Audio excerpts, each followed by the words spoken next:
We falsely think of our country as a democracy when it has evolved into a mediaocracy, where a media that is supposed to check political abuse is part of the political abuse. These commercial entities now vie with the government for authority over our lives. They are not a healthy counterweight to government. They are as big as or bigger than government, and they work closely with government. The most powerful special interest in Washington today is the media, because not only do they give money and lobby and do all the things that industries do in Washington and companies do, but they, of course, control whether or not a politician's mug gets on the tube. Now, that's power. That's the ultimate power in a political realm, is controlling perceptions.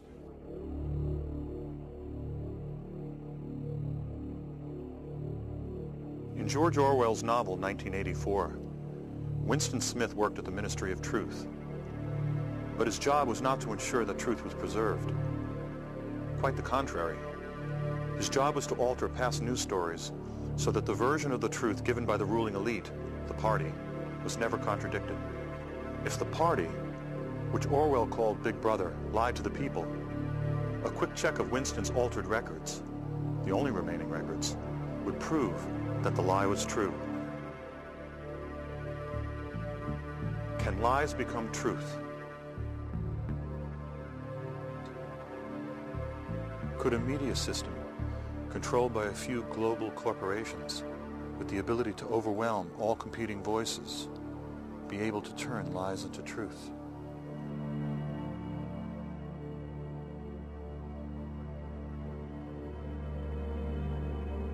These corporations are not answerable to the people.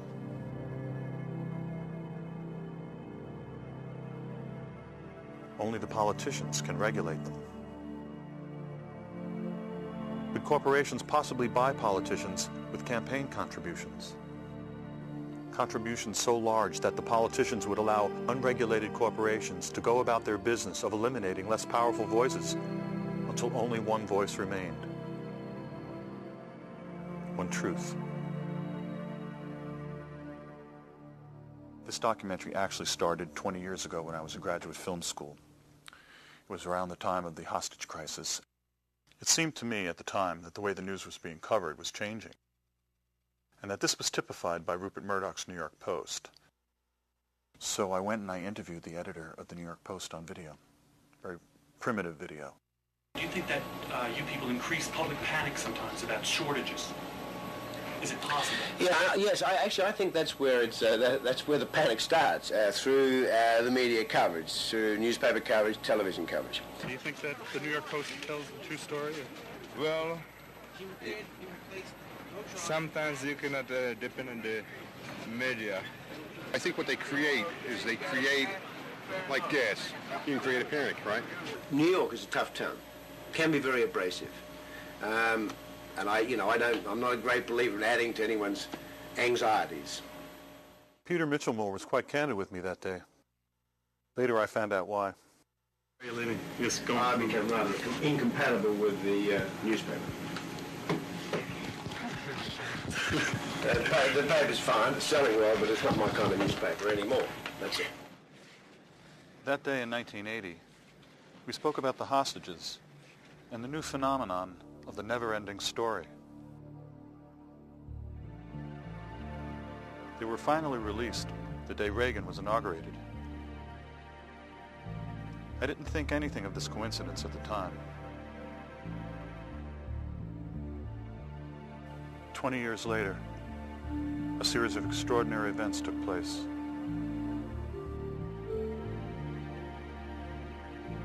For me, they provided a window. I could see the selling of the Iraqi war, the media's handling of the 2000 election, and the Supreme Court's decision in a new light.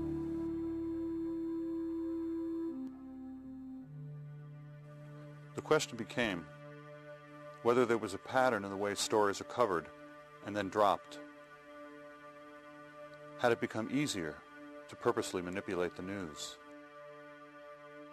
Were they not covering certain stories on purpose? Meanwhile, over the years, I had descended into the third world of independent film. But as it happened, right next to the review of my movie was a review of The Insider, a film about the killing of a news story. I took this as a sign. But how to get at the truth?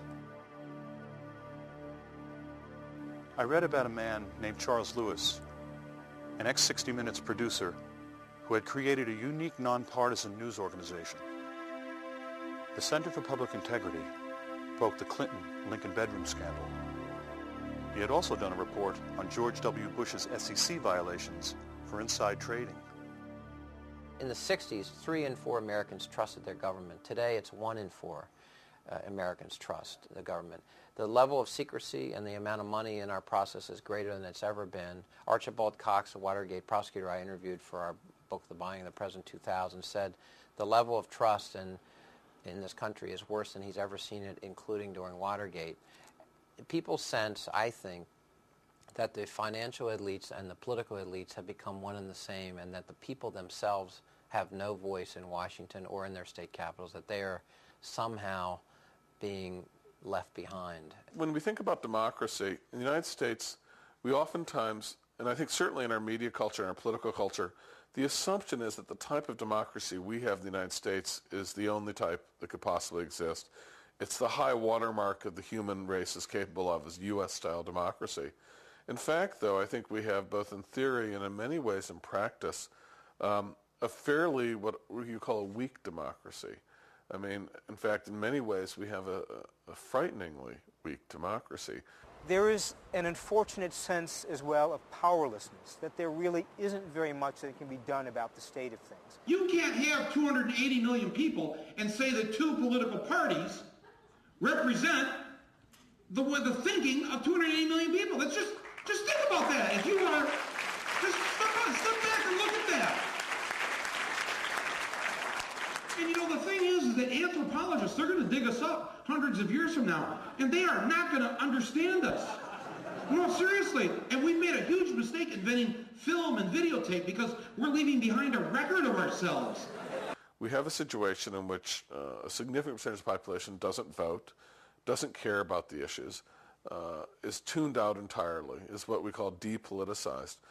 In fact, we have a rate of depoliticization in the United States that must make a tyrant like in Indonesia envious. They say, how can I get one of these vegged out populations? The top 1% that controlled 90% of the wealth had 2 major political parties doing their bidding for them.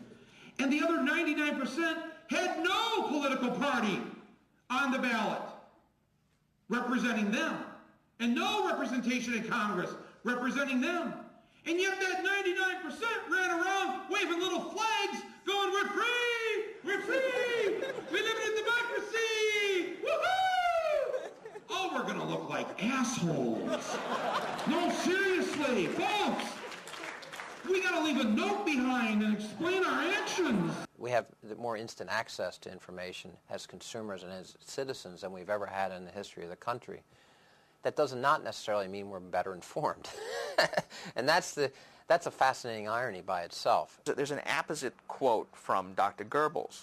It's a kind of an explosive, thing to invoke here, but he said once, and this is an example of how sly he was, that what you want in a media system, and he meant the Nazi media system, is ostensible diversity that conceals an actual uniformity. The truth of the matter is that increasingly what we see, what we hear, and what we read is being controlled by fewer and fewer large multinational corporations. People don't appreciate this.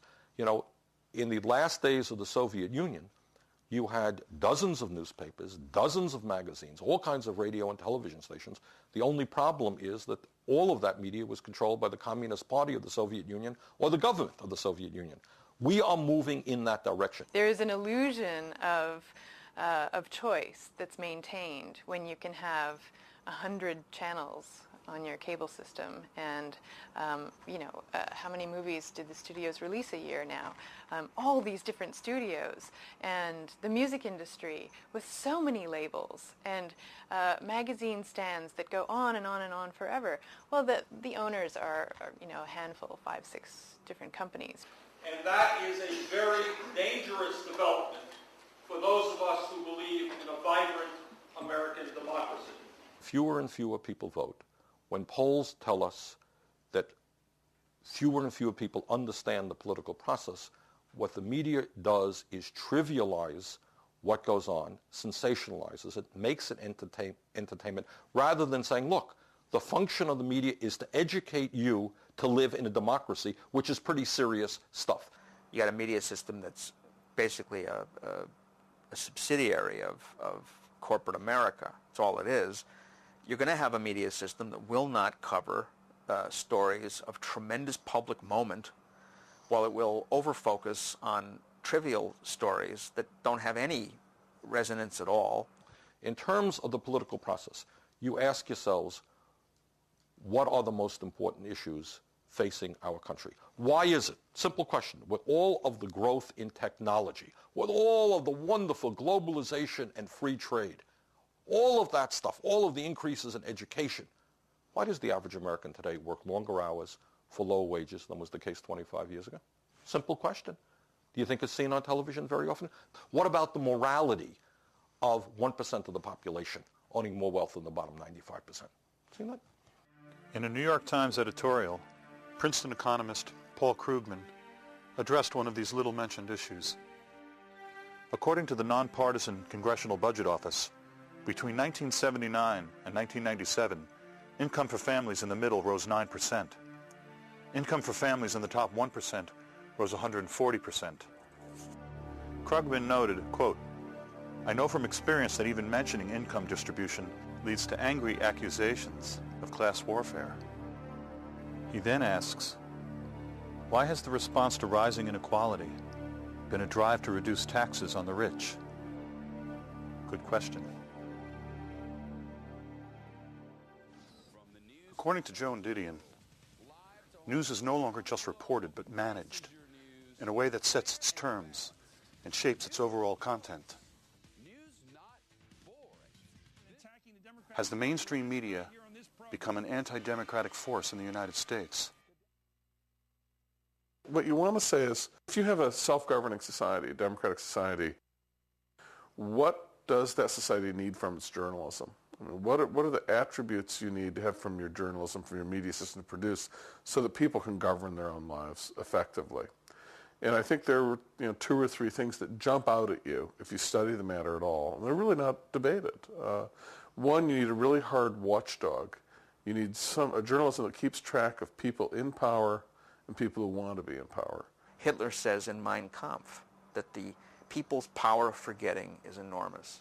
This is the case with mass society, right? You have to have a healthy media system in order to counteract that natural tendency. You've got to have that, because then people will be sufficiently roused by the notion of having to protect their interests to pay attention. Otherwise, if it's just a spectacle, if it's just a bunch of razzle-dazzle and bullshit, people will naturally, forget about it in a couple of days. And that's the pickle that Americans tend to be in. A CNN Gallup poll conducted in March 2003 found that 51% of the American people thought Saddam Hussein was personally responsible for the September 11th attack. Why did they think that? Forget about forgetting. They don't know. They don't know. I picked up my local paper today. Yesterday there was a vote in the House of Representatives which would have provided, which passed, which would, if it carries into law, provide hundreds of billions of dollars in tax breaks to a handful of families in this country. It wasn't mentioned in the newspaper. The repeal of the estate tax, half of the benefits of that repeal will go to the richest 1/10 of 1% of the population. All of the benefits will go to the wealthiest 2% of the families in America. You got that? 98% of the families do not pay 1 nickel in estate tax. I walked down the street a couple of months ago. Guy goes up and he says, Bernie, I'm really angry at you. You know, why are you angry? I've got $20,000 in the bank, and I want to leave my money to my kids, and why are you stopping me from doing that? $20,000. This guy's not going to pay 1 penny in estate tax. People don't know that. So what they do is they poll. They got very good pollsters, and you play off the general ignorance of the population. People don't know much. Death tax sounds pretty good. Everybody who dies, you got to pay a huge tax to the federal government. Not true. We put the death tax on the road to extinction. The death tax is a bad tax.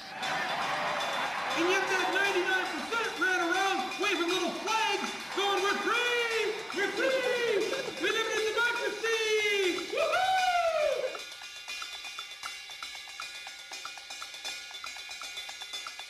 Your job is, if you're at the network, to cover the basics. The basics mean that government, the entire federal government with millions of employees, is boiled down to the White House and the Capitol. You have a reporter at each place, and they're on every night. And that's the extent of your federal government news coverage. It's idiocy. Shocking. It's shocking and it's pathetic. And so you can have an SNL scandal that goes on for years and no one notices because that's an obscure, now defunct agency called the Federal Home Loan Bank Board. Well, how many reporters do you think are down there covering that? Hardly any. If a member of Congress gets an appropriation for $58,000 in order to put some funding into a house or something or into something in his community, it's liable to make the front pages. Congressman Jones gets pork, $58,000 for this stupid project, headlines.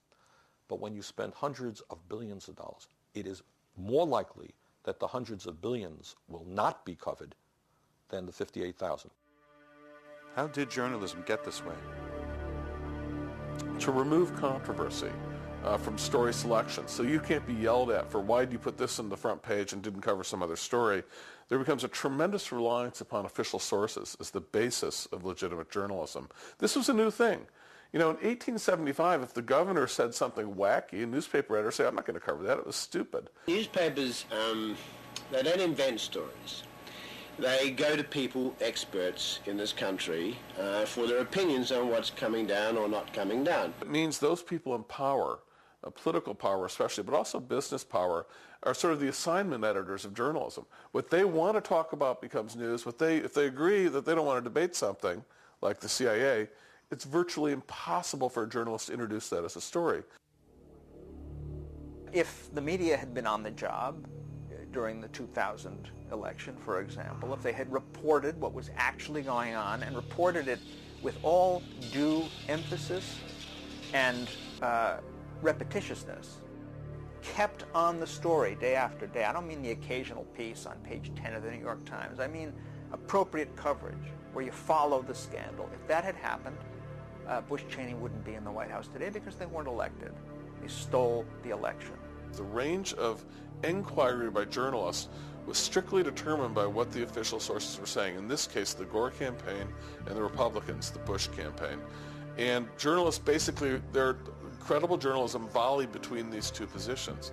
Now, the problem with that was very simple. The two sides were playing by very different rules, very different game plans. On one side, you had the Republicans, and they were committed to winning this election no matter what. Principle be damned. They were taking power, period. That underscored everything they did. So there was no commitment to being principled whatsoever. One day, if you got the right ruling by the state Supreme Court, it's clearly a state issue. The ruling 2 days later goes against you. The exact same people say it's clearly a federal issue. There was no sense of shame. The point was you wanted power, period.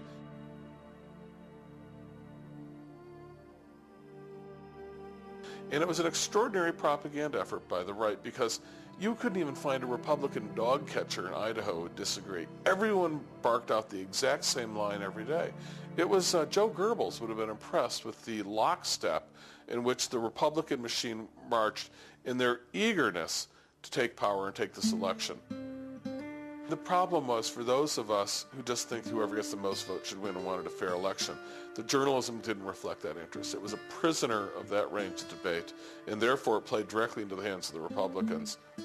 The BBC reported that 5 months before the 2000 election, Governor Jeb Bush moved to purge 57,000 people from the voting rolls, supposedly ex-felons.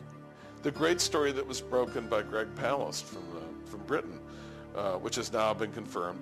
For the first time, the use of by Catherine Harris of this private company to come up with a list of felons who wouldn't be permitted to vote, which was a dreadfully bogus list of thousands of people who weren't permitted to vote, who should have been. According to Palast, a private firm with Republican ties, Database Technology, signed a $4 million contract to provide scrub lists of ex-felons. Part of the job was to verify the list, which the firm acknowledged was inaccurate. The state of Florida brought in this Republican firm on the excuse that they had these databases, and when the company said, well, now we want to run the databases against this list of 57,000 names, there's a little handwritten notation that says, in Catherine Harris's office, right on the listing of the database checks, it says, don't need. We will give you what they told DBT, we will give you the check if you don't check. How many of these names are wrong? Statistically, 1 in 20 people on the list may have committed a crime. So 95% of the people on the list, 95% of the people on the list, are kind of innocent.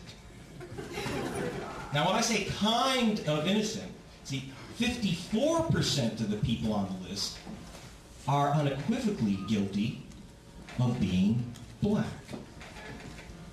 Now you do the arithmetic, okay? 95% of a list of 57,700 people, 54% of them black.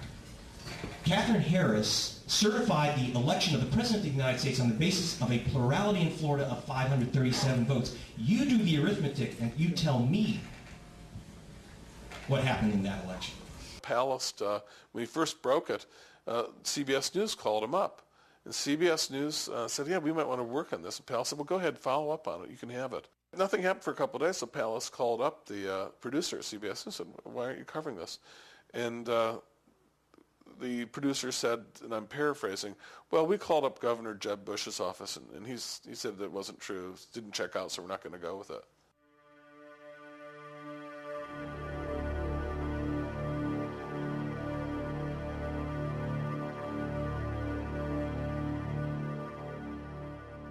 We did not do any kind of frontal, direct investigation of the media for 10 or 11 years, mostly because our information we put out with news conferences and things like that is disseminated through the media. So it would be, I'm being very candid here, it would not behoove me to investigate the media on a regular basis because none of the information would ever be reported and my organization would never be heard from again. And so I'm not stupid, I do recognize that fact. But I have been getting so frustrated, and I decided it was time that we looked at the media. We had half a dozen people working for 6 months, and we investigated, and we found, of course, that the most powerful special interest in Washington today is the media.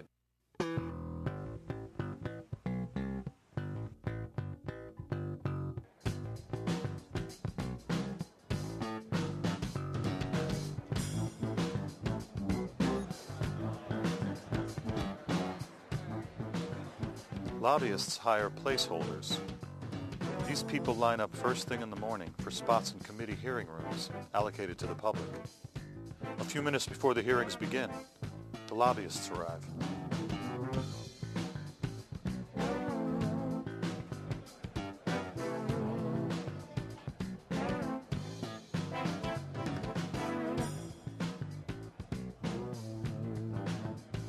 These guys have hundreds of lobbyists. They have nearly 300 lobbyists, paid lobbyists, and they're giving away tens of millions of dollars in campaign contributions, and they control whether or not a politician ever gets on the air all over America.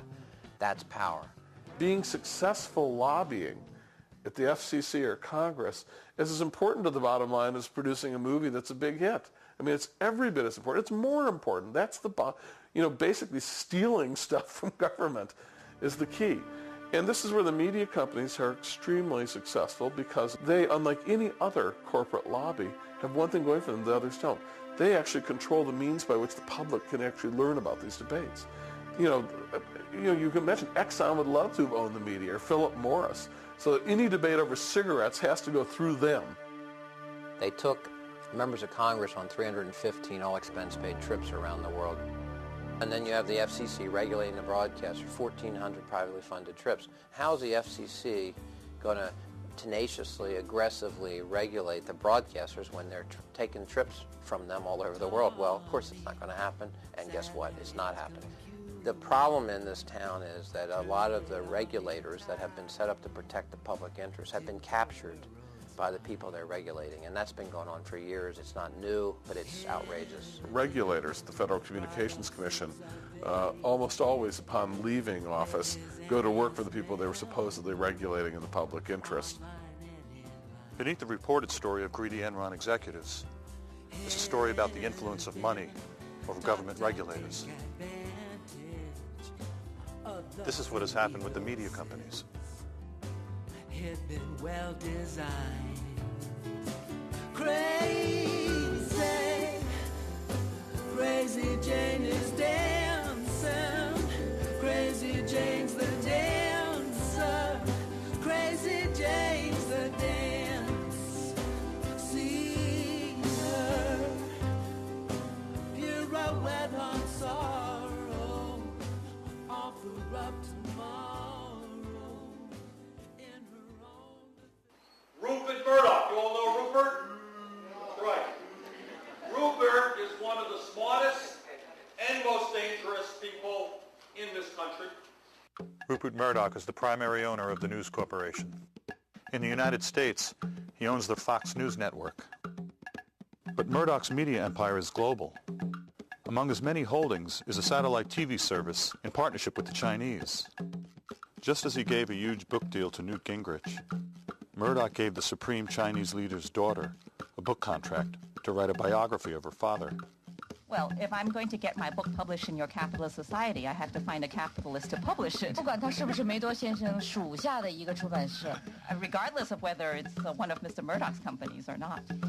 The nature of what used to be considered a bribe has morphed into a quid pro quo, an indirect payment, and it's legal. We have massive problems with what I call legal corruption all over America, where the system has been gamed by various powerful interests, and it's all disclosed, of course. Of course, no one reads it, and the media doesn't generally report it. Don't get me started. And so this is a wink and nod exercise with rampant corruption, and the American people kind of actually, in a very interesting way, viscerally understand that things are corrupt. I was a producer at 60 Minutes and worked in network television for 11 years, ABC and CBS, 60 Minutes, and I was an investigative reporter for those places.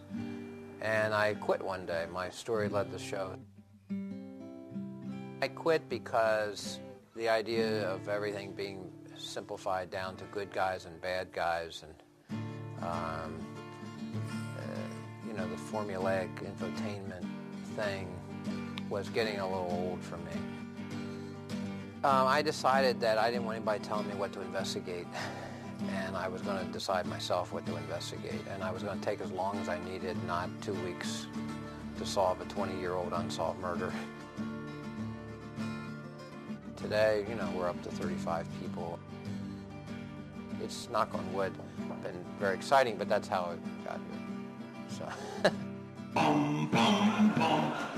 You have this contracting of ambition about what should be covered and what the public has a right to know about. The price of power in Washington, who really makes money and who really benefits from the decisions.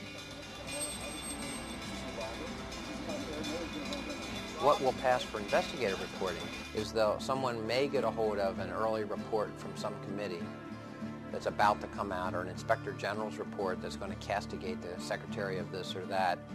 And so you'll breathlessly go on the air and, you'll say ABC News has learned or whatever the network is, and you'll be out of breath, and it's all exciting, and you're holding up a report, and it'll look like the faceless minions that comprise the network, hundreds of them out there ferreting information out for you to serve the public.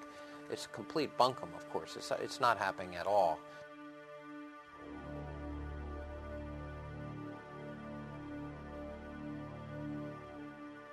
The public would never know from the media that they spent $11 million to keep any free airtime provisions out of any legislation, successfully, by the way. Edward Fritz, head of the National Association of Broadcasters, called free airtime for candidates unconstitutional and an infringement on the broadcasters' free speech rights. You have reached the stage in American politics, and I'm not kidding you, where the issue is not a debate over ideas. You have a point of view, I have a point of view. Who should that person support? That's what democracy is about. The issue is whether ideas at all matter. You look like a nice fellow. Nice wife. You have any kids? Yeah, two. Okay. Why wouldn't I want to vote for you? One of the strange things about it is that politics is now presented in terms of politicians and not politics. I don't think the media are interested in politics. They're interested in politicians, which is a whole different subject. Media corporations don't cover the news when it comes to politics anymore. The political news coverage in 2000 was half what it was in 96. 96 was half what it was in 92. The third leading source of revenue for the media today, broadcast media, happens to be political ads. So if you're a politician, the only way you get heard is with ads. In 1981, the media was getting $80 million from political campaigns for ads. Today, the last campaign, they got $1 billion. That's why you've got to have millions of dollars to run for office as a politician. You're either a millionaire, you're able to raise large sums of money all day, dollar for dollars, and that's who goes into politics. And you are complicit in this system. You're not going to rock the boat. You know, 98% of those who run for Congress, who run again, get elected, get reelected. We have a 98% return rate in Congress. Are you aware of this? You know, I looked up the statistic. The old Soviet Politburo had a 92% return rate. All right? They actually have more turnover than we have in the U.S. Congress. Is that just the most embarrassing thought? Why do we do this? We've got to change these laws. We grant these monopoly rights to TV stations. They don't pay a penny to the people for getting these monopoly rights to TV frequencies. Then they turn around and sell time on the public property and make billions of dollars and destroy our political system. All the while, they pay off the politicians themselves to keep getting these monopoly rights. The corruption here is dreadful. The public is really at a loss. What do you do about that exactly? I'm not quite sure. I mean, they're probably in a perfect world, there should be a citizens movement about this. People should be marching in the streets. I mean, in some ways, we should be as angry about what's happened to our media as the Russians ought to be about what happened to their media. Now, that would be seen as heresy inside the networks. How dare you? We covered stories all the time last week. Look at this story. Look at that story. They would take issue with what I just said. They'd probably call you un-American. They would call me un-American and a bomb thrower, and I probably won't be on any of their airwaves anymore after this interview. 10 years ago, 50 companies ran the media in America. Now it's down to 5 to 7. Tonight, as I came down here, NPR was reporting on decisions that the FCC, under the control of Michael Powell, son of Colin Powell, who when asked about whether or not there was a digital divide in the world, said, "I'm more worried about the Mercedes divide. I'd like to have one, but I can't afford it." That's the commissioner of the FCC, who is about to lift all the ownership caps on big media companies, and an issue that is not covered in the media. Michael Powell was actually quoted as saying that he has no idea what the public interest is. The oppressor here is regulation. He actually said that.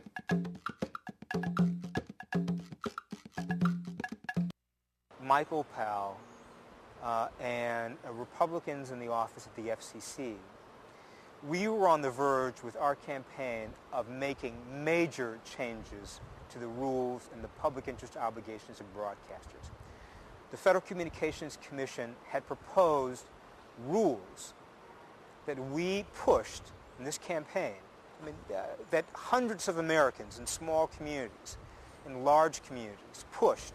We were going to get rules that would make local broadcasters much more accountable to their interests. Those rules were proposed once Bill Kennard was out of office and Michael Powell was in office. Those rules went into a drawer.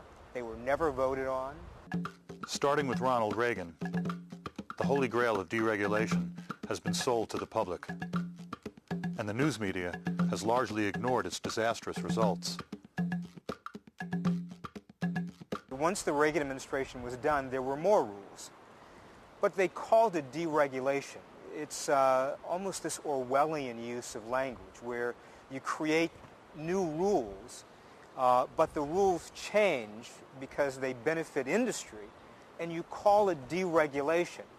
And you say deregulation, and people feel that's good because people like deregulation. People like fewer rules. They like, depending on simpler, cleaner, old Western rules. But it's a trick. It's not really what's happening. I remember when I first went into television, I believe the FCC rules were very stringent about how many television stations a network could own. I think it was 5. And of course, they had to be in different markets. And now, I know here in New York, we're talking about a duopoly. That's the new word. You have the probability, it looks like right now, that News Corporation will be the owners of the Post, Channel 9, and Channel 5 in the one New York marketplace. So yeah, the regulations have eased considerably. The whole ball game has changed, and precisely how that affects different people buying and selling different stations in different markets and how it impacts on the news, I don't know. In my view, there are tremendous effects that are almost entirely negative. There's almost nothing positive about it. First of all, it leads to these companies are so big, their political power grows exponentially. It's a democratic issue. It means that one viewpoint will come to dominate in most of the outlets that we use for knowing what's going on in the world. Many people are not aware that when you watch television, you are watching a program produced by a large multinational corporation that has enormous conflicts of interest. General Electric and NBC is a perfect example. How can we be sure we're going to get the kind of information we need to have about the nuclear industry, about defense contracts, and all of those things when NBC is beholden to this parent company? Why would they report on that? Of course they wouldn't. Why would ABC report on what's going on at Disney? They wouldn't. There's no point in it.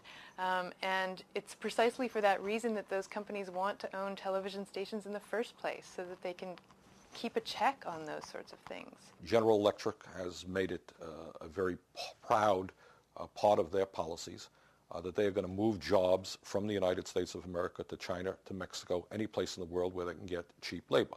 This suggests obviously that General Electric is deeply concerned about our trade policies. Over the years, General Electric has done its best not to pay taxes, or to pay as little as they can in taxes, taking advantage of all kinds of corporate welfare tax loopholes. Suggests very strongly that General Electric has an interest in tax policy.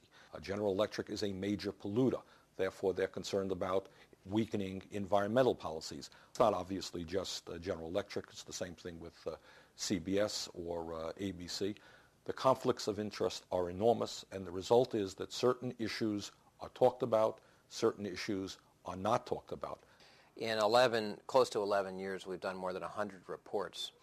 The reports and investigations about public servants screwing up or systemic abuses of public trust by public officials almost always get covered. We're the ones that broke the Lincoln bedroom scandal about the Clinton White House. We've done a lot of this kind of thing. When we do those stories, they get covered, and the media jumps on them, frankly. We have a news conference. We normally have 50 or 60 reporters, 4 or 5 cameras. But I have to tell you, when we've investigated corporations, for some reason, it just doesn't get covered. What can I say?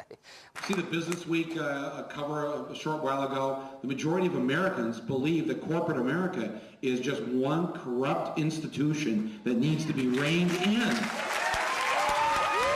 In some ways, corporate power is treated by our news media much like communism was treated by the Soviet press. In the Soviet media, the bad commissar who didn't meet the tractor quota could be skewered in the media. Pravda or TASS could give the guy a hard time. But the system of communism was off limits. And in many respects, the occasional capitalist or firm that might make a bad tire or bad seatbelt can be skewered, but the system as a whole is always off limits. In my entire political life, not one reporter has ever come up to me and said, Bernie, you know, the average worker is today working longer hours for low wages than 25 years ago. What the hell are you doing about that? Why do people have to work 50 or 60 hours a week? Bernie, what are you going to do about the plants that are being shut down in Vermont where companies are moving to China? What are you going to do about that, Bernie? Never been asked to me. Why not? Because those are questions that the reporters are not allowed to think about. You are, in a sense, you know, people say, well, do you think, Bernie, that there's a conspiracy, that Jack Welch is on the phone to every reporter for NBC telling them what to ask? Of course not. But what goes on, there's a framework of thought that you are allowed to have, and it goes from here, it goes to there. Everybody kind of has the same mindset. You know, this story plays, this is a lead because it, you know, it screams. This is a, you know, everybody kind of has the same approach to it.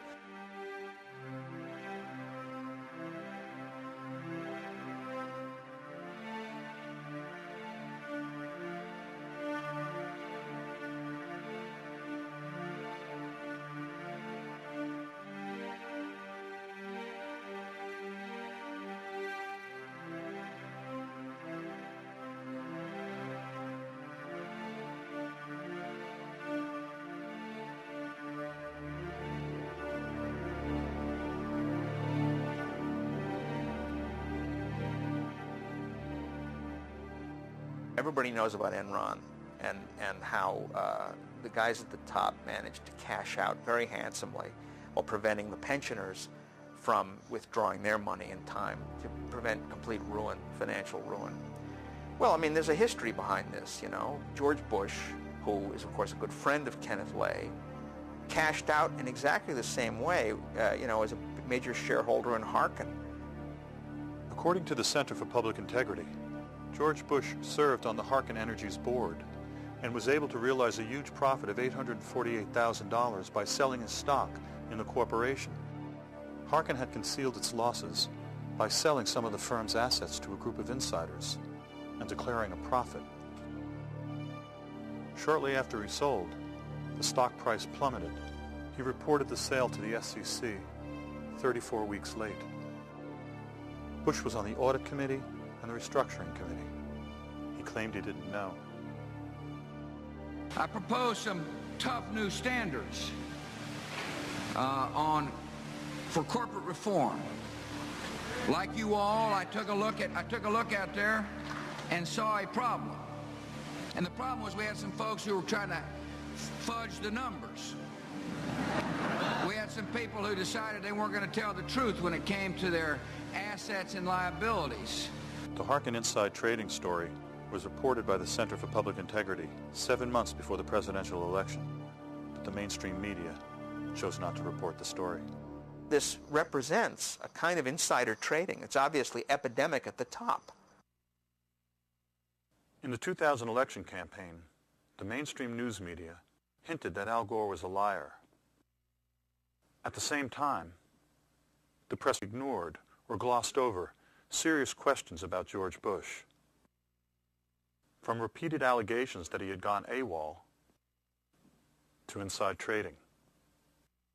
Is there a connection between Bush's avowed policy to completely deregulate big media and their see no evil news coverage? Call it a coincidence. You know, they'll cover whatever they damn well please, and it's not going to get in the way of the bottom line. It's not going to cost a lot of money to produce. And it's generally not going to upset the powers that be, of which they are a major part themselves. And that's where we are as a country, and it's really grim to watch. It's very depressing.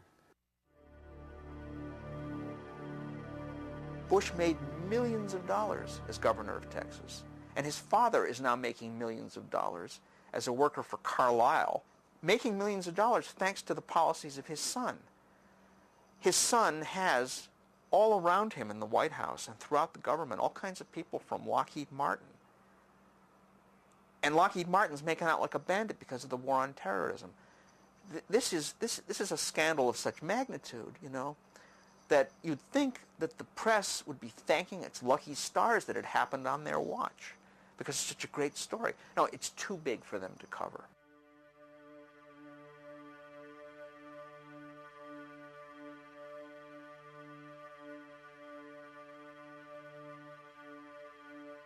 We know what to do with someone caught misappropriating funds.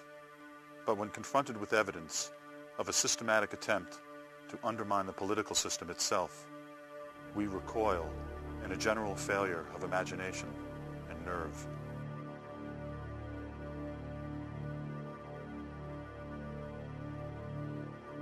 Gary Sick, an American diplomat, wrote a book called The October Surprise, in which he argued that the Reagan team seems to have basically meddled in the situation to make sure that the hostages didn't get released before Election Day.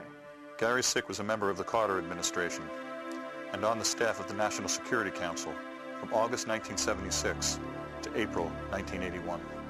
According to Mr. Sick's congressional testimony, quote, "In the course of hundreds of interviews in the U.S., Europe, and the Middle East, I have been told repeatedly that individuals associated with the Reagan-Bush campaign of 1980 met secretly with Iranian officials to delay the release of the American hostages until after the presidential election. For this favor, Iran was rewarded with a substantial supply of arms from Israel." End quote. According to Mr. Sick, low-level intelligence operatives and arms dealers are no Boy Scouts. End quote. Their accounts were not identical, but on the central facts, they were remarkably consistent. Because of my past government experience, I knew about certain events that could not possibly be known to most of the sources. Yet their stories confirm these facts. Again, quoting Gary Sick, "From October 15th to October 20th, 1980, events came to a head in a series of meetings in Paris. Accounts of these meetings vary. There is, however, widespread agreement on a number of points. 1. William Casey, Reagan's campaign manager, was a key participant. 2. Iranian representatives agreed that the hostages would not be released prior to the presidential election on November 4th. 3. In return, Israel would serve as a conduit for arms and spare parts to Iran." Quote, "At least 5 of the sources who said they were in Paris in connection with these meetings insist that George Bush was present for at least one meeting. 3 sources say they saw him there. Former President George Bush denied being in Paris." According to Sick, immediately after the Paris meetings, things began to happen. Iran publicly shifted its position in the negotiations with the Carter administration, disclaiming any further interest in receiving military equipment. Again, according to Sick, between October 21st and October 23rd, Israel sent a plane load of F-4 fighter aircraft tires to Iran in contravention of the U.S. boycott and without informing Washington. There was a congressional investigation into this claim eventually. It was grossly inadequate. It was a real whitewash. A lot of questions were never even entertained, much less answered. In 1991, a congressional committee led by Democratic Congressman Lee Hamilton declared there to be no credible evidence linking Reagan's team with a delay in the hostages' release. In 2 contemporaneous magazine articles, charges of an October surprise were discounted. According to Mr. Sick, quote, "After listening to the evidence, one of the former hostages I spoke with said simply, 'I don't want to believe it. It's too painful to think about.' Whatever the truth of the October surprise may be, what is undeniable is that the story is a career graveyard for journalists seeking to work in the corporate mainstream." If you read what the hostages themselves had to say later in their various reminiscences of the experience, and you read some of the press coverage in depth, you find that the Iranians who were guarding the hostages had their stopwatches out. I mean, they were waiting for a particular moment to let those hostages run into the field of vision of the photographers who were all there ready to take their picture. Do you agree with this statement? Whatever is regularly broadcast is the definition of what is news. Or do you have another definition? That is a good question because, yeah, I mean, if it happens but you don't hear about it, did it happen?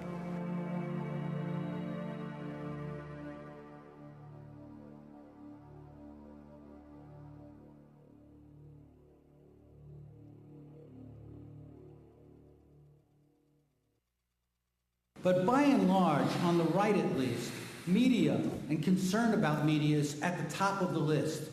Republicans and the right wing mobilize, they organize, they train people to be in the media.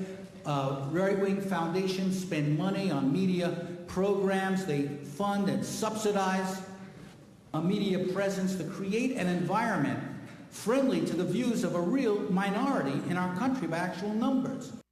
In 1971, Lewis Powell, a corporate lawyer, was 2 months from being nominated to the Supreme Court by President Nixon.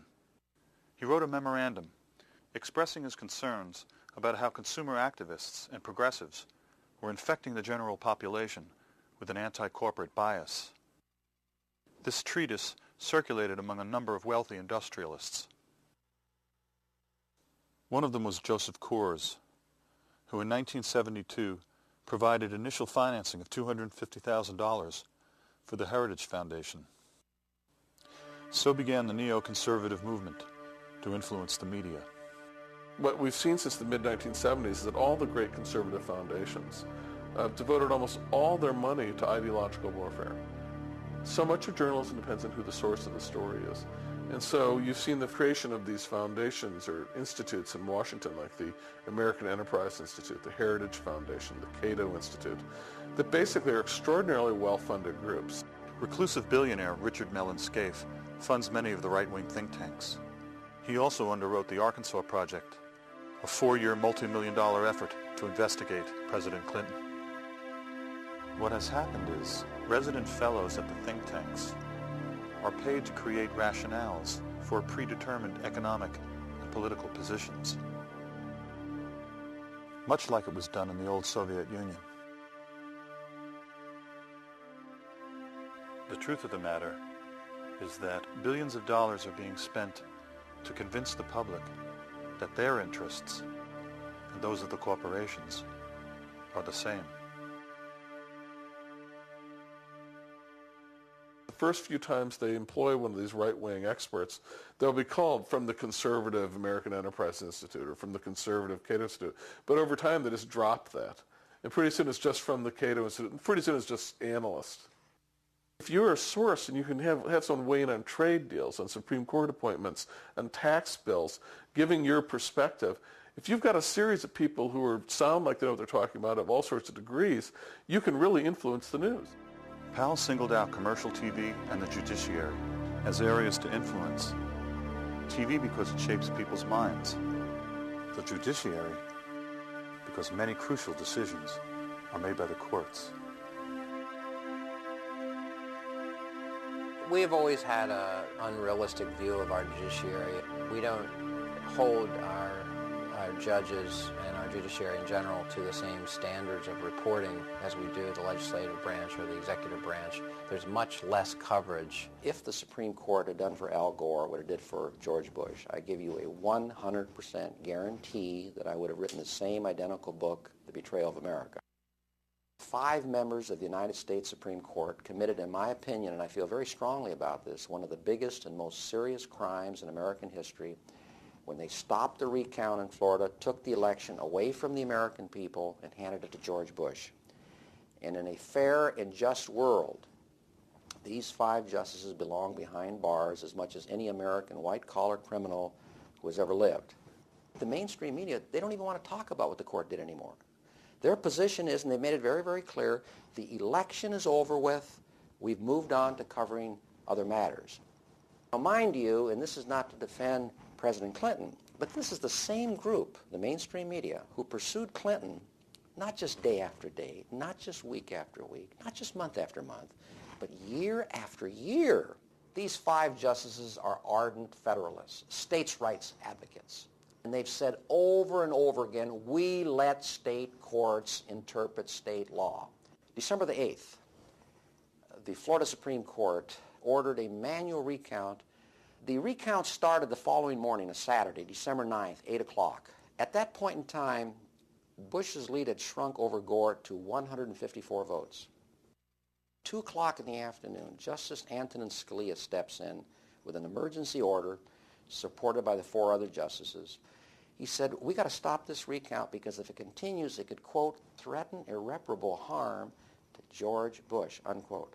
So even though the election had not yet been decided, the incredible Scalia was presupposing that Bush had won the election, and any recount that showed that Gore had won would threaten irreparable harm to George Bush. Now, if that doesn't show that these justices were trying to steal the election for George Bush, what in the world would? We're supposed to believe as Americans that all judges have some sort of saint-like qualities, that they're not political in any way, and that we can't even discuss it. Justice Clarence Thomas's wife works for the Heritage Foundation, a very conservative think tank in Washington, D.C., that assisted Governor Bush in his transition to power. We don't look at their financial holdings. We don't look at the trips they take to conferences sponsored by ideological groups that want them to rule certain ways. The night of the election, November 7th, Sandra Day O'Connor's at a cocktail party in Washington, D.C. with her lawyer husband, John. Dan Rather comes on the air at 8 o'clock and announces that it looks like Florida's going for Al Gore, whereupon O'Connor blurts out, "That's just terrible." She was angry, she was upset. The Wall Street Journal found 3 witnesses at the party to confirm that story. Newsweek found 2. Both the Wall Street Journal and Newsweek went to Sandra Day O'Connor for a comment. She declined comment.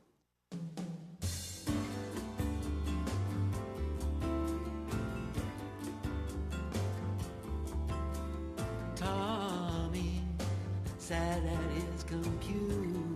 Eugene Scalia is widely considered to be one of the most qualified lawyers ever nominated to the post. The ties that bind Scalia and Bush's lawyer Ted Olson, who argued before the Supreme Court, come together in the Federalist Society, a judicial group with close ties to corporately funded think tanks. Society members like Judge Santel in turn reject media regulation. Conservative judges have ruled that constraining the reach of media corporations violates their free speech rights. If you read the First Amendment, there's no question but that free speech rights are rights that belong to citizens. They're individual rights. They're our rights. In the 70s, we started to get this new idea of commercial free speech. This is a very, very peculiar notion, commercial free speech. Because what it does is it casts corporations, corporate entities as persons, which they're not. I mean, they're not people. You can't find their graves anywhere, unfortunately. The First Amendment has been warped so that we understand it now as a way to essentially allow people who own media license to do whatever they want to do with the media that they own, with the property that they buy. The First Amendment becomes a barrier to understanding our responsibilities in a democracy. Free speech, when you're talking about the media, it's just a fundamentally disproportionate right. My speech is equal to and as free as the speech of AOL Time Warner when they have this platform of access to the world that, I'm one person. Somehow, the freedom to inform the general public has become the exclusive right of media corporations. Giving them free speech rights was a perverse move. And in fact, it was the kind of thing that conservatives, rock-ribbed conservatives, had ruled out, as recently as the 40s.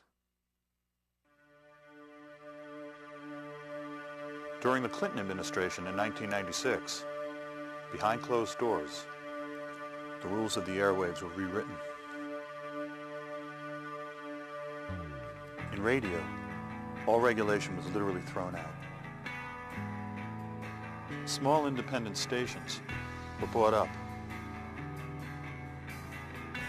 Localism disappeared. Companies like Clear Channel went from owning a few stations to owning over 1,100 and dominating whole markets. But something else happened. Under Reagan, in 1987, the Fairness Doctrine was eliminated. Radio and TV stations were no longer required to air opposing viewpoints. This is partially responsible for the rise of right-wing radio all the time, from coast to coast. The vice chairman of Clear Channel is Tom Hicks. In 1998, Mr. Hicks purchased the Texas Rangers baseball team in a deal that made President Bush a multimillionaire. Clear Channel banned Dixie Chick songs because the lead singer criticized the president on the run-up to the war. A famous middle-aged rock and roller called me last week to thank me for speaking out against the war, only to go on to tell me that he could not speak himself because he fears repercussions from Clear Channel. They promote our concert appearances, he said. They own most of the stations that play our music. I can't come out against this war. Why didn't we find out more about that bill before it was passed? Well, because who's going to report on it? The media? According to Bill Moyers, during the Senate debate, Senator John McCain said, "You will not see this story on any television or hear it on any radio broadcast." Altogether, the three major network news shows aired a sum total of only 19 minutes of coverage on the Telecommunications Act over the course of 9 months. When a consumer group called the Consumer Federation of America got some money from the long-distance phone companies, who were also, for their own different reasons, opposed to the bill, they tried to buy a 30-second spot on CNN saying that this concentration of power in the hands of a few companies would cause cable TV rates to go through the roof and phone rates to go up, and CNN would not even accept their money. They wouldn't even let a consumer group, a dissenting group, buy their way in to the story. Each time a new communications technology has emerged, a few companies soon gain total control over it. Will this happen with the Internet? Well, up until now, the Internet has been governed by a system requiring open access.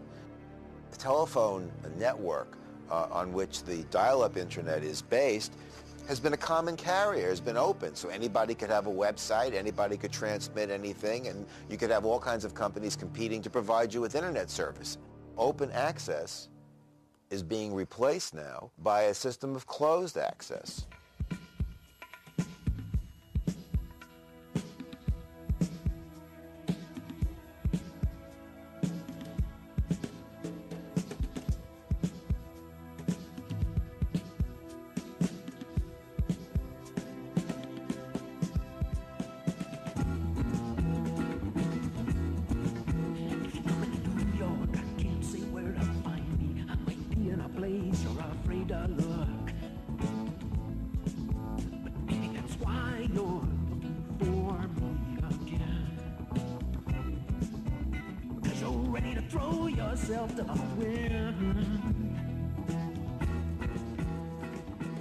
So companies like AOL Time Warner and Comcast and Paul Allen's Charter, they're opposed to any kind of open access rules. They say, we want to control Internet delivery.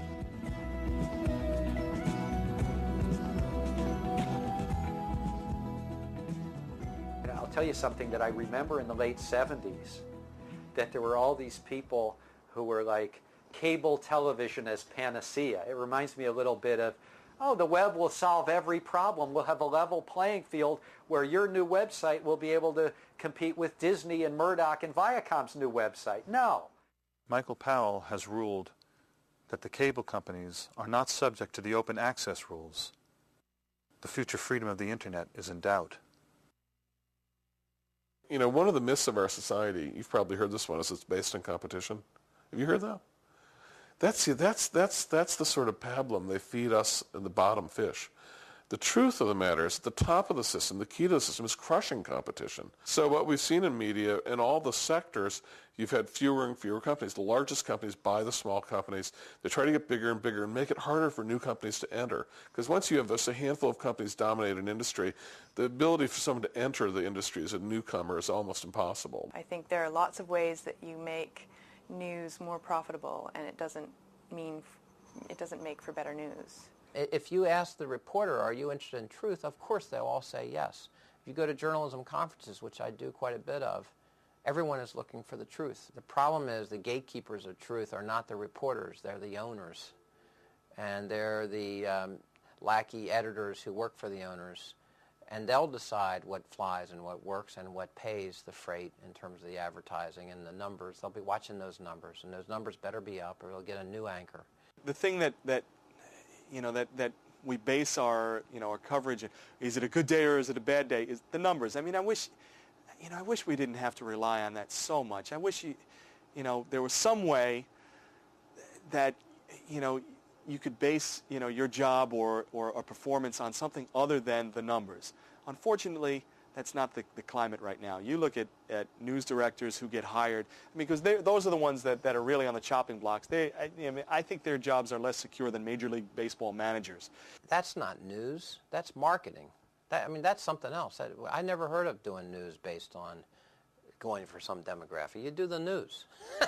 Call me crazy, but that's what you do. You investigate something because it needs to be investigated, or someone's clearly lying, or there's some issue of the public trust that needs to be looked into. You don't do it because you think some demographic will particularly enjoy the story. I mean, that's nutty. And it's the underlying theme of all the great laments we see, of all the journalists you talk to now. We're so appalled that the public service they entered has become a purely commercial activity. A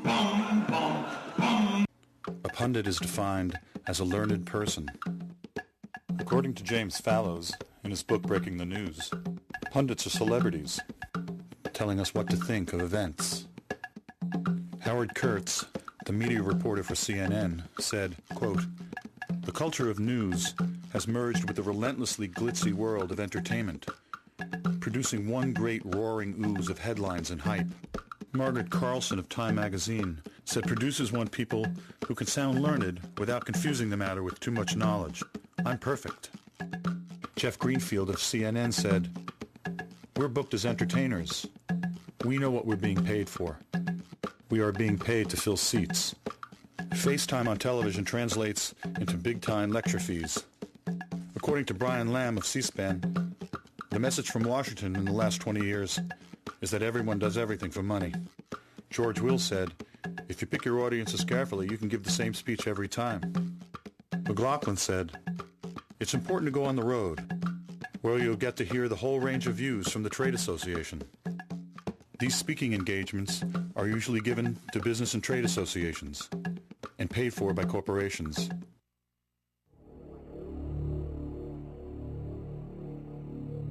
The whole essence now almost of selling some sort of regressive policy like getting rid of Social Security or environmental regulations is to dress it up in some name that suggests just the opposite. So if you're going to try to get rid of environmental regulations, you call your group Save the Environment. That's the name of the group that's trying to get rid of the regulations. When Reagan vetoed the Fairness Doctrine, he said it was inconsistent with the tradition of independent journalism. It's what Orwell would call the politically euphemistic language that is used by everyone, by politicians, but also by news anchors. We live in an era now where media has become so used to accepting the spin and accepting the structures that they are given that they don't cover news anymore. Can lies pose as truth?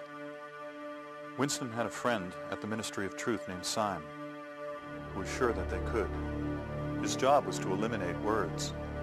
The aim was to narrow the range of thought by eliminating words that make real thought possible. There would only be good and evil. Everything that Big Brother represented was good. Everything that opposed Big Brother was evil. As Syme explained to Winston, the whole climate of thought will be different. There will be no thought as we understand it now. Orthodoxy means not thinking. One of these days, thought Winston, Syme will be vaporized. He sees too clearly and speaks too plainly. One day he will disappear. You heard that 175,000 votes were not counted in the state of Florida. But it's not like everybody's vote counted or was not counted the same. The number of votes not counted was in direct proportion, county to county, to the black population of the county. So how could it be that, for example, in Gadsden County, 52% of the population is black and 1 out of 8 votes was not counted? 1 out of 8. Whereas in white counties like Citrus, almost all white, only 1 in 200 ballots was voided. How did this happen? And I go down to Florida. I go to Leon County. We're all looking at Chads, the guys looking at the hanging Chads and all that, and they make it sound like it's this big mysterious deal checking the ballots in Florida. A big hunk of Florida votes by paper ballot, which is read by a machine. If you ever took like the SAT and used those number 2 pencils, you stick it in the machine, they read. It's an optical reader. So they had a practice voting machine set up in a supervisor's office in Tallahassee. And so I took out my pretend ballot, and I voted for Nader, and I voted for Buchanan. And I stuck the Buchanan-Nader ballot into the voting machine. And it came back.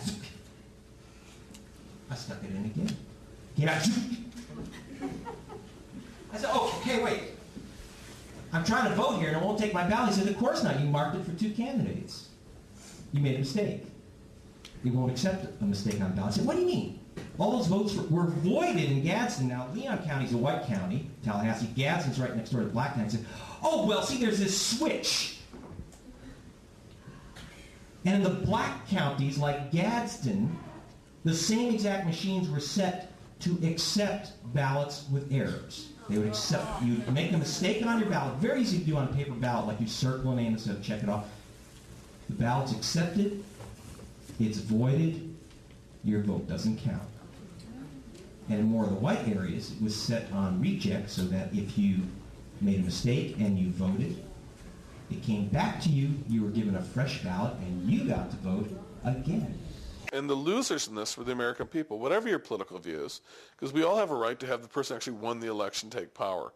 We all have the right to there be a fair count. Helen Thomas, Dean of the White House Reporters, was quoted as saying that Bush is the worst president she has covered, the worst president ever.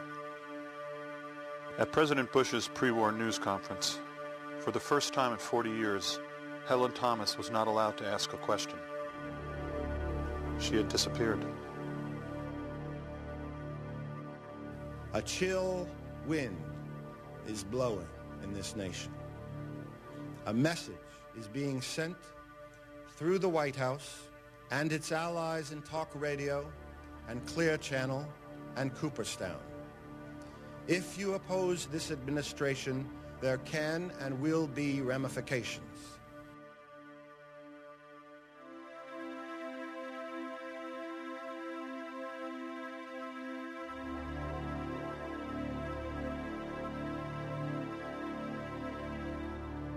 In the last several years, media corporations and politics have merged in a new way. Murdoch is a brilliant man who, what he has done and has had a tremendous influence in the worst possible way on culture and on media in the United States and throughout the world. And what he does it in England and he does it in the United States.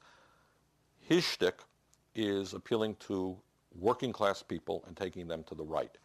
And he does this through violence. He does this through super patriotism. He does this through sensationalism. So what you have now, and I'll give him credit for this, Fox Television is the first major network that has no pretense. I mean, CBS and NBC, they have a pretense to objectivity. Rupert Murdoch's Fox News Network is run by Roger Ailes. Ailes was the executive producer of TV for Richard Nixon. He was a consultant to Ronald Reagan and George Bush I. Tony Snow, a host, was a Bush speechwriter. The anchor, Britt Yoon, contributed articles to the ultra-conservative American Spectator. The phrase fair and balanced is repeated incessantly, like a mantra. Fair, balanced. Goebbels said, if you repeat a lie often enough, people will believe it. All of their talk shows are controlled by extreme right-wing Republicans. And it is a front for the right wing of the Republican Party. John Ellis, the head of Fox's election desk, Jeb and George W. Bush's first cousin. And it's notable that on election night, the first network to declare that George W. Bush had won the presidency of the United States was Fox. And it was John Ellis who made the calculation and the determination that they should make that call. But it's not only Fox. At GE, the wall between journalism and politics was also broken. According to the Reuters news service, former General Electric chairman Jack Welch came into the NBC studio and insisted that the race be called for fellow Republican George Bush. All the while, an NBC in-house taping system was recording Welch in the studio that night. NBC refused to turn over the tape despite repeated requests from Congressman Henry Waxman. NBC President Andrew Lack claimed turning over the tape would infringe on the editorial process. Waxman replied, "Mr. Welch is not a journalist." And we now know the studies show pretty clearly, as they understood, they lost the vote. If there had been a fair vote, they would have been out of power. Calling the election for George Bush that night set the tone for any recount scenarios. And the whole tenor of the coverage followed that. If you watch Chris Matthews, O'Reilly, Brian Williams, when is Gore going to finally give up? Another desperation measure by Gore. The assumption being Bush had won. Gore is just scrambling, trying to sneak his way in through some loophole. The irony is that as the corporate news media has moved to the right, charges of a liberal bias have become pervasive.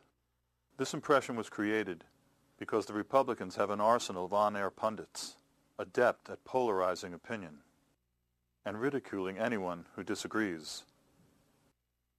And they can rely on Murdoch-owned media assets. Some stories disappear. Others are repeated endlessly.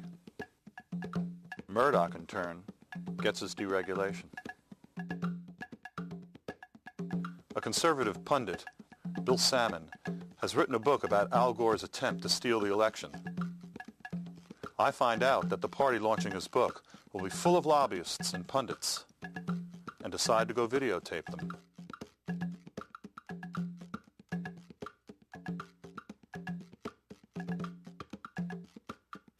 Funny thing is, these behind-the-scenes operators don't like to be taped.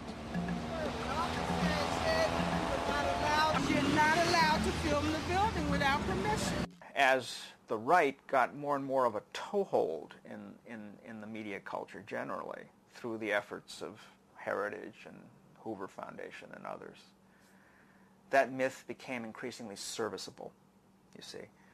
You could cow moderates, much less liberals. You could cow anyone who wasn't a right-winger working in the media by constantly assailing them with accusations of liberal bias. Or by assailing them about a lack of patriotism. I'm Janine Jackson from FAIR, the Media Watch Group. I thought you might like to know that the Heritage Foundation has announced that Jesus would support a war on Iraq.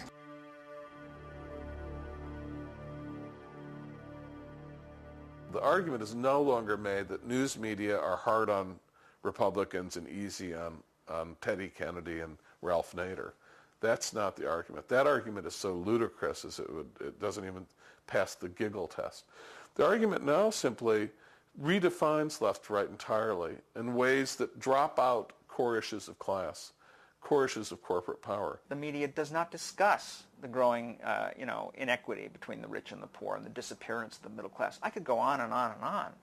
There is no evidence whatsoever for the claim that there's a liberal bias in the media. It's based entirely on a stereotypic view of the reporters themselves, many of whom may be liberals. Probably they're centrists by now. But the fact is that their own personal views have nothing to do with what gets on TV. Winston Smith worked at the Ministry of Truth. His job was to alter past news stories so that the version of the truth given by the ruling elite was never contradicted. One of the most troubling things about the media's handling of the 2000 election came a year later. A consortium of major news organizations hired the respected National Opinion Research Council, called NORC, to inspect the 170,000 uncounted votes. NORC was not allowed to characterize its findings. The media companies did that. And the disturbing thing is that they hid the truth by distorting the Florida Supreme Court's actual ruling, which called for the counting of all votes where the intent of the voter was clear.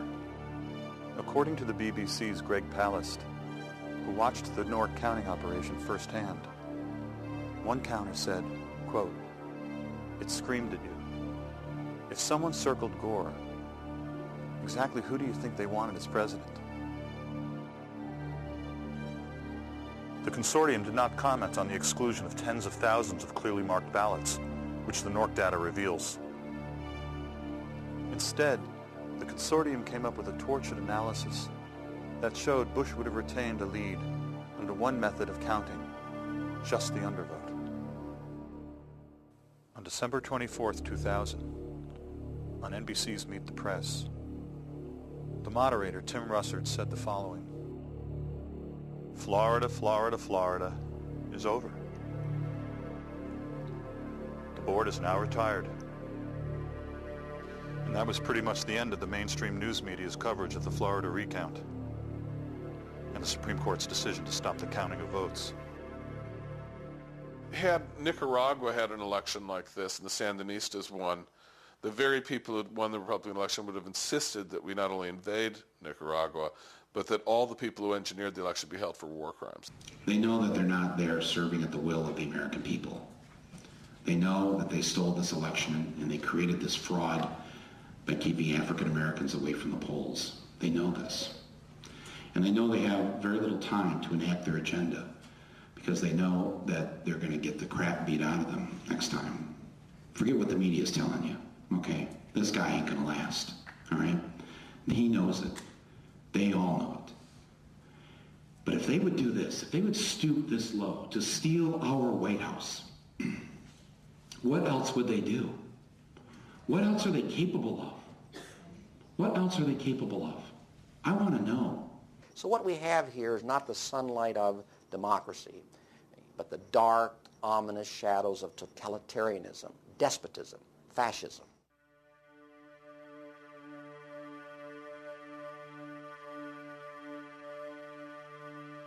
In a curious footnote, over the next 2 years, the Voter News Service, which had called Florida for Al Gore, was to be revamped for the 2002 midterm elections. Suddenly, exit polls had become unreliable.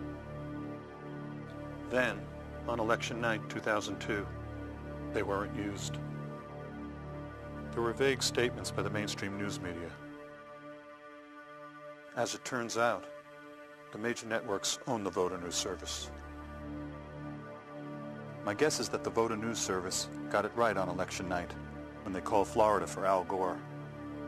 According to congressional testimony, at that time, the Voter News Service projected Gore winning Florida by 7.3%, the equivalent of more than 300,000 votes.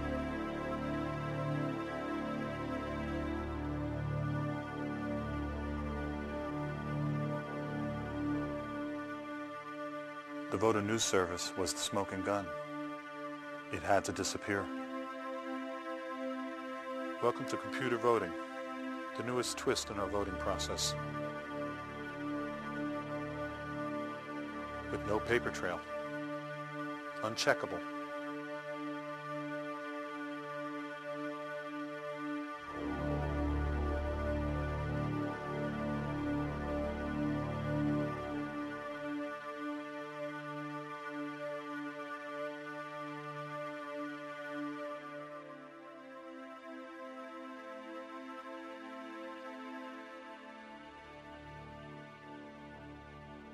Of course, what everybody remembers is Big Brother. That's the cliche from 1984. Let me remind you of another part of the story. The leader realized that he needed the permanent war in order to frighten the people into giving up their rights. What happens when a group of people have unaccountable media power and can redefine the rules without being questioned? On September 25, 2002, as the United States moved toward war, relatives of the 9/11 victims spoke. This press conference was not on the evening news. My brother Jim Patorti worked on the 95th floor of the North Tower of the World Trade Center and lost his life on September 11th. And one of the hardest things I had to do was to tell my parents that they would not be seeing their oldest son again. No one victim of violence in war is less or more important than any other. So my brother, who was seen as a type of collateral damage in some fanatics' eyes, his death is no more or less important than the collateral damage of someone in Iraq or Afghanistan. It's a leveling commonality that we have with these people. And so for those people who are making decisions about leading us into this very dangerous era, they have an open invitation. They can come to my house over the holidays. My brother's birthday is right before Christmas. They can see what it's like to be around a family who's affected by war and terrorism. And we believe that this aggressive act, this unilateral act, will only inflame anti-Americanism that is already in the Middle East among Arab communities. It is a factor in leading fanatics to commit crimes against us like September 11th. And they're saying to America, look, don't use this as a basis to go to war.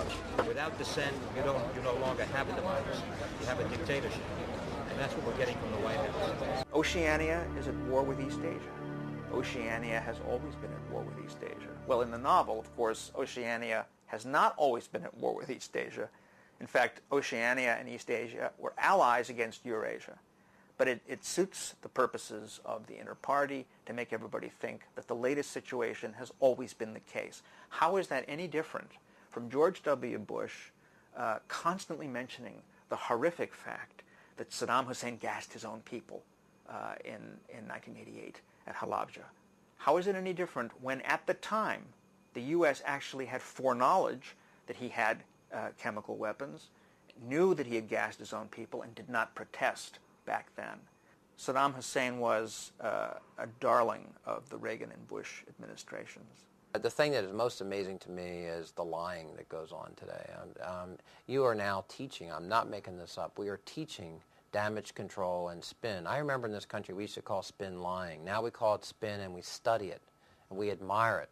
How to put out a line of bull and have it fly for more than 24 hours, and then they high-five each other because they beat the other side if it's another party or it's another candidate or it's another company, if it's one company with another with their annual report of their quarterly earnings or this or that. Public relations has overcome our whole society. It's all PR.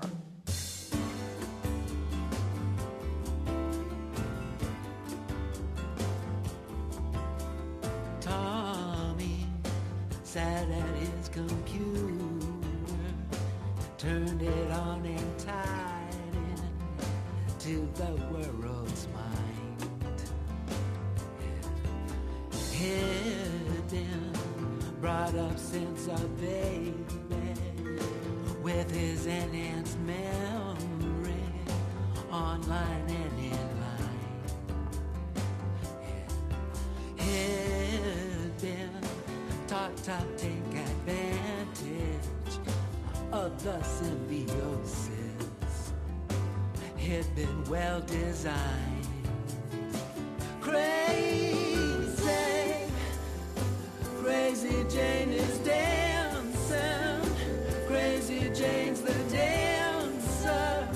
Crazy Jane's the dance. See her, pirouette on sorrow, offer up tomorrow in her own defense. Tommy had been taught to value anything that better kept the world flying.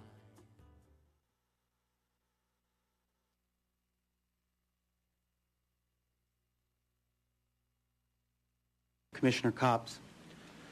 Good morning. I strongly dissent to this decision because today the Federal Communications Commission empowers America's new media elite with unacceptable levels of influence over the ideas and information upon which our society and our democracy depend. At issue is whether a few corporations will be ceded enhanced gatekeeper control over the civil dialogue of our country, more content control over our music, entertainment, and information, and veto power over what the majority of our families watch, read, and hear. Radio deregulation gives us powerful and relevant lessons. When Congress and the Commission remove radio concentration protections, we experience massive and largely unforeseen consequences. Diversity of programs suffered. Homogenized music and standardized programming crowded out local and regional talent. Creative local artists found it ever more difficult to obtain playtime. Editorial opinion polarized. Competition in many towns became non-existent as a few companies brought up virtually every station in the market. This experience ought to terrify us as we consider visiting upon television and newspapers what we have inflicted upon radio. Concerns about the degradation of broadcast content do not justify government manipulation of consumer choice. Degradation is just an elitist way of saying programming that one does not like. The decision allows the giant media companies to buy up the remaining local newspaper and exert massive influence over a community by wielding 3 TV stations, 8 radio stations, the cable operator, plus the already monopolistic newspaper.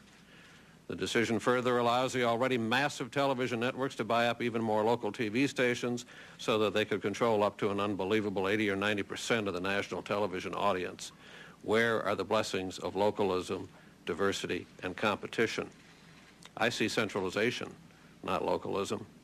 I see uniformity, not diversity. I see monopoly and oligopoly, not competition. It would be anathema to the First Amendment to regulate media ownership in an effort to steer consumers towards other programming. 90% of the top cable channels are owned by the same giants that own the TV networks and the cable systems.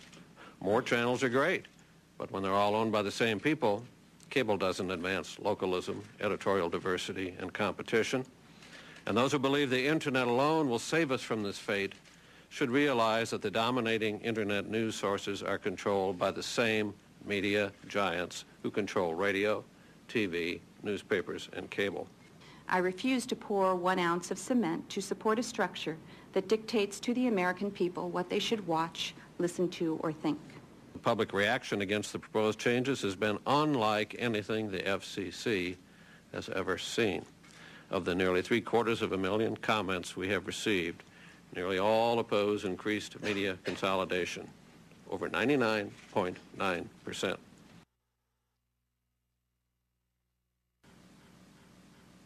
Those commissioners voting in favor of the item signify by saying aye. Aye. Those opposed signify. The item is adopted. Thank you. This meeting is adjourned. Mass regulation of the mass communication is the end of democracy. Mass regulation of the mass communication is the end of democracy. Mass regulation of the mass communication.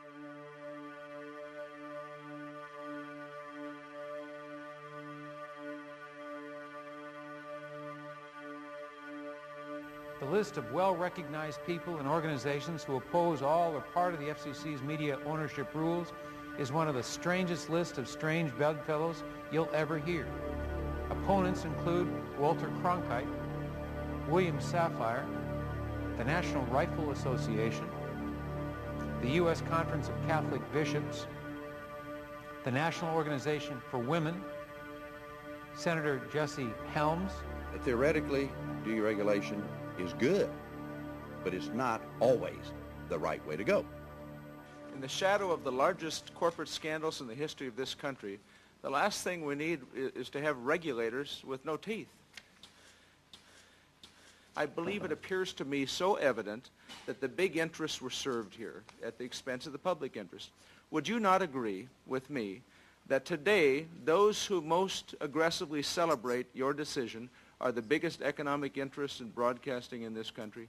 Are they not the ones that are celebrating your decision? I have no idea who's celebrating our decision. You really don't? Are you kidding me? You say they're modest changes. Clearly they're not modest changes when in nearly 200 cities, newspapers will be able to buy the television station. You say that it'll promote more competition. Nonsense. The evidence suggests that is simply not the case. You say that there will be few mergers and acquisitions. Of course, that stands logic on its head. And you say the court made us do it. The court didn't make you do it. I mean, this is the old joke in the movie, who are you going to believe, me or your own eyes? Commissioner Abernathy, you said that we were acting out of irrational fear instead of hard facts with respect to the issue of consolidation. Is there any evidence that you see with respect to consolidation, particularly with respect to radio in recent years, and also television, that would suggest we have an irrational fear of consolidation? What you have to balance here is you have to balance the First Amendment rights of the licensees against the rights of all the public to have diversity, localism, and competition.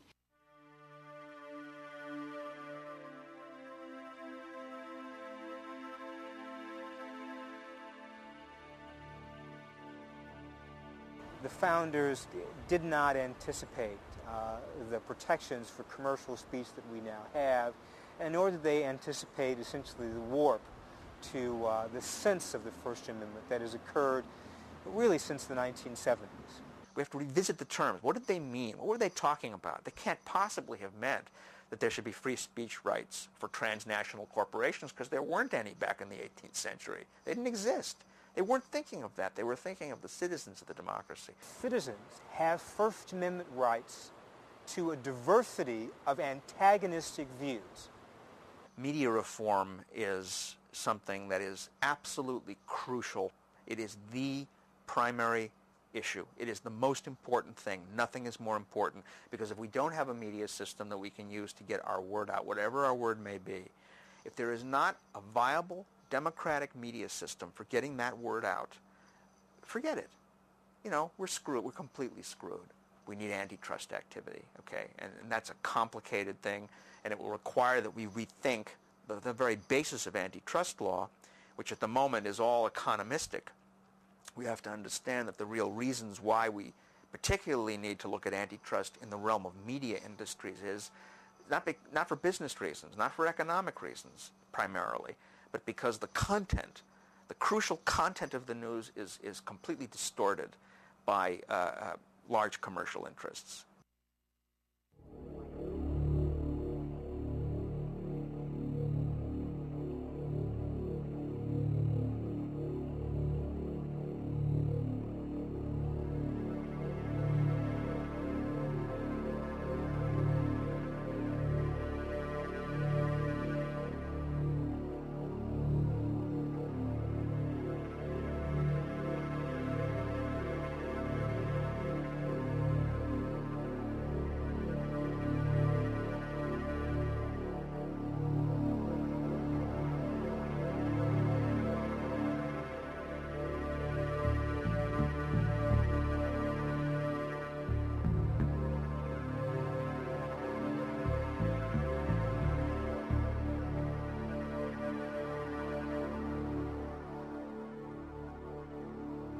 Some reporters have compared George W. Bush to Ronald Reagan.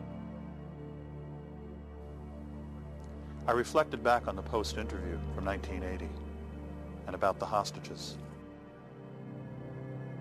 How often do major news stories get buried down the public memory hole while a lie is turned into truth?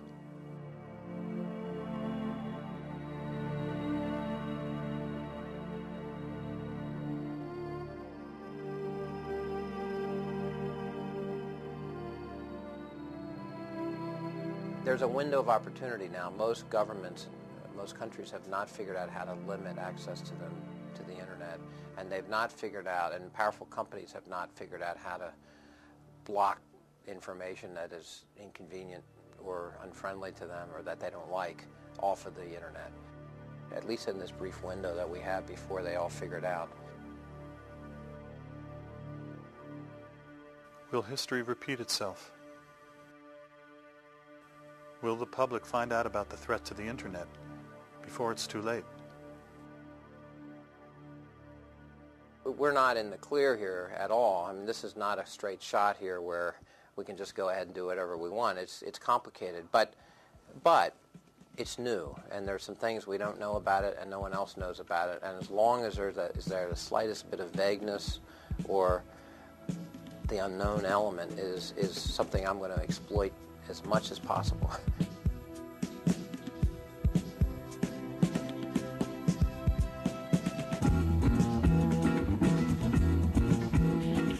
New York, I can't say where to find me. I might be in a place or afraid way to look. But maybe that's why you're looking for me again. Because you're ready to throw yourself to the wind.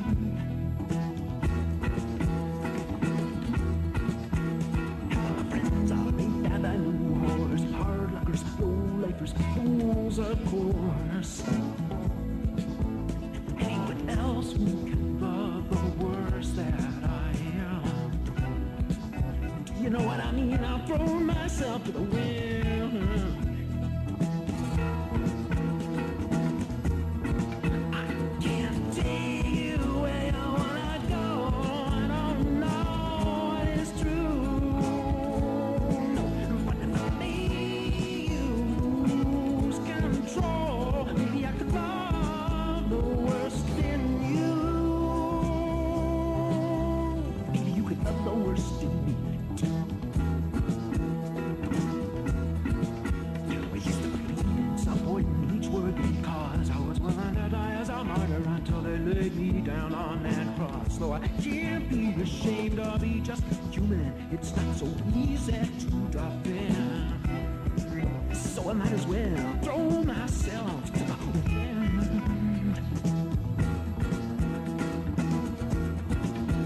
Let it go.